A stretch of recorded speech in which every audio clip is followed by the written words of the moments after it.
और सुअवसर आ गया भगवान के नामकरण का। नामकरण करे अब सरोजानी। अब एक माह बीत गया, अब विचार कर रहे हैं कि क्या करना चाहिए। अब बालकों का नामकरण कराना चाहिए और नामकरण के लिए किसे बुलाया है? अपने गुरुदेव गुरु वशिष्ठ जी को। वशिष्ठ जी आए हैं, सुंदर आसन पर बिठाया, पाद प्रक्षालन किया, गुरुदेव का आदर सम्मान पूजन किया। और आज भगवान के नामकरण का समय, भगवान का नामकरण का समय। और देखो, जब जब भगवान इस पृथ्वी पर अवतार लेकर के आते हैं, तब तब भोलेनाथ बाबा विश्वनाथ भगवान के दर्शन करने के लिए किसी भी रूप में आ जाते हैं। कभी ज्योतिषी का वेश बनाकर, कभी मदारी का वेश बनाकर। तो बाबा अपने इष्ट के दर्शन के लिए किसी भी वेश को धारण करके अयोध्या की गलियों में घूमते हैं भगवान के दर्शन। आज नामकरण का शुभ समय है, गुरुदेव बैठे हुए हैं, तीनों रानियां, महाराज दशरथ चारों पुत्रों को गोद में लेकर के विराजमान हैं और भगवान के सुंदर नामकरण का समय आया। गुरुदेव ने नामकरण प्रारंभ किया और नामकरण करते समय गुरुदेव क्या कह रहे हैं? सबसे पहले जो ज्येष्ठ पुत्र हैं, सबसे बड़े पुत्र कौन हैं जिनका नाम रखेंगे?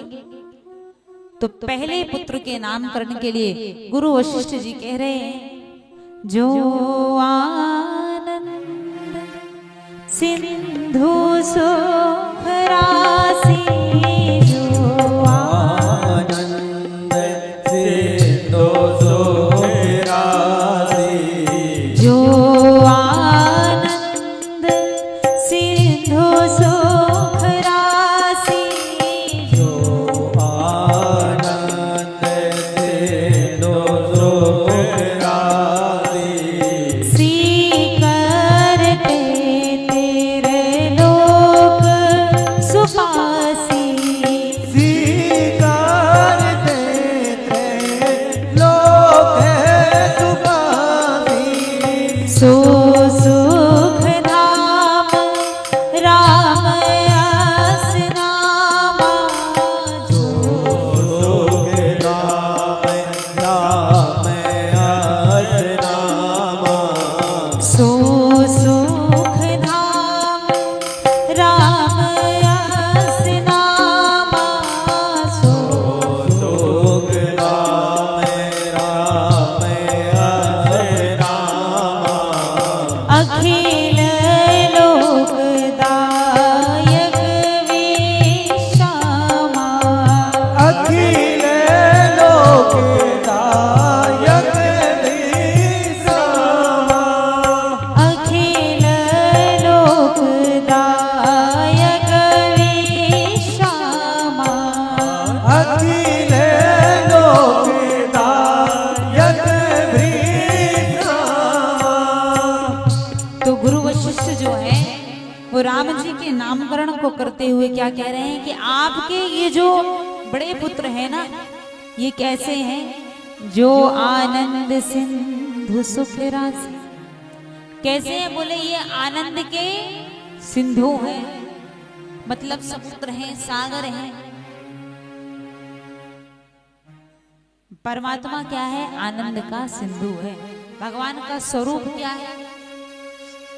भगवान का स्वरूप उस दिन बताया था, सच्चिदानंद भगवान का स्वरूप है, सच्चिदानंद रूपाय। और सच्चिदानंद सत चित और आनंद से मिलकर के बना हुआ। सत्य भगवान सत्य स्वरूप है, चित मतलब भगवान प्रकाश स्वरूप है, और भगवान का तीसरा स्वरूप क्या बताते हैं? आनंद। तो भगवान का एक स्वरूप क्या है? आनंद स्वरूप है। इसीलिए कहा है जो आनंद सिंधु सुख राशि। इस संसार में आनंद की एकमात्र बिंदु है। और सोचो, एक आनंद की बिंदु मात्र भगवान ने डाली है, तो ये संसार हमें कितना प्रलोभित करता है ना? कितना आकर्षण है इस संसार में कि हमारा मन इस संसार की ओर दौड़ता है। क्यों? आनंद की एक बिंदु मात्र भगवान ने छोड़ दी। लेकिन आनंद का सिंधु तो केवल और केवल भगवान है। केवल और केवल भगवान श्री राम, भगवान कृष्ण, ऐसे जो आनंद के सिंधु हैं, आपके बड़े पुत्र, ये समस्त जीवों को सुख प्रदान करने वाले, आनंद प्रदान करने वाले, जिसको जीवन में सुख चाहिए वो भगवान श्री राम के नाम का आश्रय ले ले। आराम की तलब है तो एक काम कर, आ राम की शरण में और राम राम कर। जिसके जीवन में भगवान का नाम है ना, जो भगवान के नाम का आश्रय ले लेता है, उसके जीवन में सुख ही सुख होता है, सुख ही सुख। जानते हैं कैसे? भक्त के जीवन में ऐसा नहीं है कि दुख नहीं, भक्त के जीवन में ही सबसे अधिक कष्ट होता है, दुख होता है, परंतु वो दुख भी भक्त को प्रभावित नहीं करता, प्रभाव नहीं छोड़ता।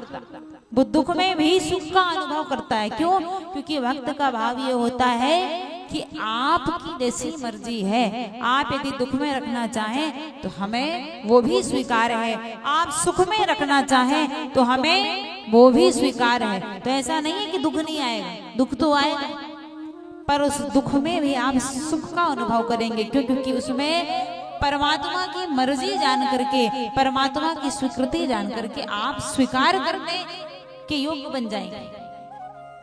मन हर स्थिति को तभी स्वीकार करता है जब वो भगवान पे समर्पित हो जाता है, जब भगवान के आश्रित हो जाता है, तब हर स्थिति को स्वीकार करने के लिए वो तैयार रहता है, हर स्थिति को वो स्वीकार कर लेता है भगवान की मर्जी जानकर।